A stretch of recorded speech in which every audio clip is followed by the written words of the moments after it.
the Upanishads, translated by Max Muller, in two parts. Part 1,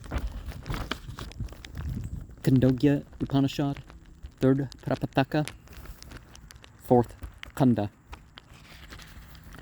The northern rays of the sun are the honey cells on the left, the hymns of the Athara Vengiras are the bees, the Itihasa Purana, the reading of the old stories, is the flower.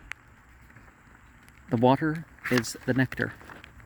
Those very hymns of the Athara Vengiras, as bees, brooded over the Itihasa Purana, and from it thus brooded on, sprang as its nectar, essence, fame, glory of countenance,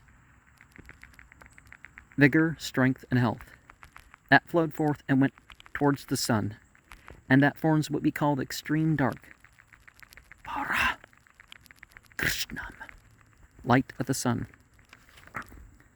There is no Atharva Veda sacrifice properly so called. We have corresponding to the Atharva Veda hymns, the so-called 5th Veda, the Itihasa Purana. Well, actually, didn't they find at least a version of that this century? This may mean the collection of legends or traditions or the old book of traditions. So see, they could have had it in the book.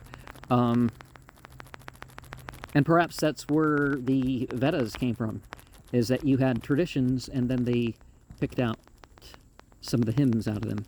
Just like they pick the, actually the Bhagavad Gita is a later addition to the Mahabharata, but at all events it is taken as one Purana, not as many.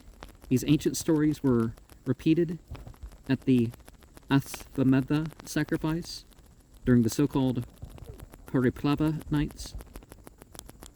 Many of them have been preserved in the Brahmanas, others in a more modern form in the Mahabharata.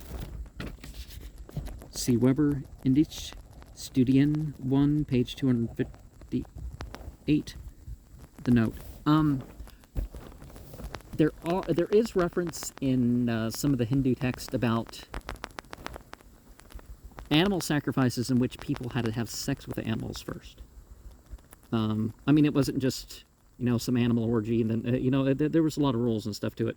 But, yeah, and there was even human sacrifices that some texts bring up that, it was something done. So,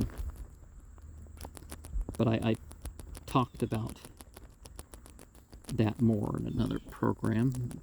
Not that I'm, encouraging anything like that.